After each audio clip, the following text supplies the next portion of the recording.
नमस्कार दोस्तों। क्या राजनीति इतनी आवश्यक हो गई है कि अपने राजनीतिक लाभ के लिए हम लोगों के जीवन को खतरे में डाल दें? क्या ये उचित है? हम सभी जानते हैं कि अगस्त में 5 अगस्त को श्री राम जन्मभूमि के भूमि पूजन का कार्य किया जाएगा, जिसमें हमारे देश के प्रधानमंत्री सम्मिलित हो रहे हैं। तो जाहिर सी बात है कि जब वो देश के प्रधानमंत्री वहाँ भूमि पूजन करेंगे तो वहाँ लोगों का हुजूम इकट्ठा होगा। और वर्तमान में आप सभी देख रहे हैं कि कोरोना जो है वो बहुत ही भयावह रूप लेता जा रहा है। कोरोना एक संक्रामकता के रूप में चारों तरफ फैलता जा रहा है और हर तरह के लोगों को अपने चपेट में ले रहा है और वह पूरी दुनिया को प्रभावित कर रहा है। अमेरिका जैसे देश में अब तक लगभग 1.5 लाख लोगों की मृत्यु हो चुकी है कोरोना से, और भारत भी इससे अछूता नहीं रहा है। और भारत में भी बहुत तेज़ी से कोरोना चारों तरफ फैल रहा है। अभी हाल ही में आपने देखा कि हमारे सदी के महानायक अमिताभ बच्चन जी भी कोरोना के चपेट में आ गए और वो इस समय क्वारंटाइन है हॉस्पिटल में। उनके बेटे अभिषेक बच्चन, उनकी बहू ऐश्वर्या राय और उनकी जो नतनी हैं वो भी कोरोना के चपेट में आ गई हैं।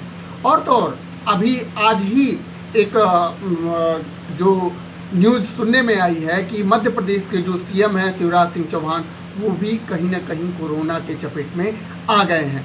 तो क्या मैं ये आप सभी से जानना चाहता हूँ कि जब ऐसी महामारी चल रही तो उस दरमियान श्री राम जन्मभूमि का भूमि पूजन करना क्या आवश्यक है? क्या इससे वहाँ लोगों की ह्यूमन गैदरिंग नहीं होगी? क्या वहाँ कोरोना फैल नहीं सकता है? तो मेरे कहने का मतलब है कि हमें अपने राजनीतिक स्वार्थ को साधने के लिए लोगों के जीवन को खतरे में डालने का कोई अधिकार नहीं बनता है। हम अच्छी तरह जानते हैं कि बिहार में भी विधानसभा का चुनाव होने वाला है और 2022 में कहीं ना कहीं उत्तर प्रदेश विधानसभा का चुनाव भी होने वाला है। और इसको ध्यान में रखते हुए, चूँकि बिहार विधानसभा चुनाव एकदम सामने ही है, तो कहीं न कहीं जो हमारी सरकार है वर्तमान में, जो बीजेपी है, वो कहीं न कहीं इसको भुनाने की कोशिश कर रही है। तो मेरे सिर्फ ये कहने का मतलब, ठीक है, मैं भी एक हिंदू हूँ और भगवान श्री राम को मानता हूँ, मेरे आराध्य हैं, मैं उनकी पूजा करता हूँ, लेकिन जो वर्तमान में हालात हैं उसको देखते हुए क्या इस भूमि पूजन को कुछ समय के लिए स्थगित नहीं किया जा सकता है या आगे नहीं बढ़ाया जा सकता है? क्या ज़रूरी है कि वो पूजन अभी हो? हम सभी जानते हैं, यहाँ तक कि हमारे सभी नेता हैं वो भी इस बात को जानते हैं कि कोरोना एक महामारी जो है वो बहुत ही खतरनाक महामारी है, जिससे हजारों लाखों लोगों की जानें जा चुकी हैं। तो फिर आखिर इस दरमियान हमें भूमि पूजन की अभी क्या आवश्यकता है? मेरे विचार से इसको कुछ समय के लिए आगे बढ़ा देना चाहिए, जिससे कि हमें लगता है कि कईयों की ज़िंदगियों को बचाया जा सकता है। क्योंकि जाहिर सी बात है, जब भूमि पूजन होगा तो वहाँ बहुत से लोग जाएंगे जिसमें उनकी कहीं ना कहीं भावनाएं जुड़ी हैं, धार्मिक भावनाएं जुड़ी हैं। जब धार्मिक भावनाएं जुड़ी रहती हैं तो स्वाभाविक सी बात है, मेरी भी धार्मिक भावनाएं जुड़ी हुई हैं, तो कहीं ना कहीं लोग अपने आप को रोक नहीं पाएंगे और वहाँ पे लोगों का हुजूम इकट्ठा होगा। और जब हुजूम इकट्ठा होगा तो जाहिर सी बात है कि कोरोना को वहाँ एक तरह से बढ़ावा मिलेगा, जिससे बहुत से लोग संक्रमित हो सकते हैं और जिनका जीवन भी खतरे में पड़ सकता है। तो मेरे हिसाब से तो ऐसा नहीं करना चाहिए, क्योंकि कोई भी व्यक्ति या कोई भी पार्टी लोगों के जान से बढ़ के नहीं है, या उनका राजनीतिक स्वार्थ इतना नहीं ज़्यादा बढ़ सकता है कि लोगों के जीवन को वो खतरे में डालें। ये उचित नहीं है, ये मेरा ऐसा मानना है।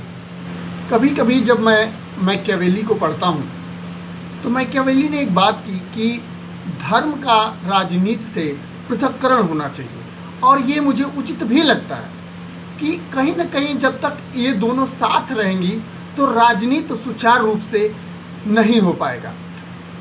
तो मुझे लगता है कि कहीं ना कहीं राजनीति को धर्म से पृथक करके ही आगे ले चलना चाहिए, क्योंकि तभी सुचारू रूप से राजनीतिक कार्यों को क्रियान्वित किया जा सकता है।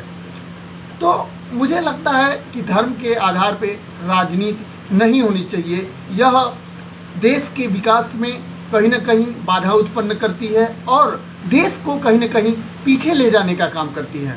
तो मैं सभी राजनीतिक पार्टियों से इतना ही कहना चाहूँगा कि आप धर्म के आधार पे या धर्म को आधार बना के राजनीति न करें। हम सभी एक देश के वासी हैं, एक देश के नागरिक हैं, और हमें इन सभी चीज़ों से उठ के आपस में प्रेम और सद्भावना होना चाहिए।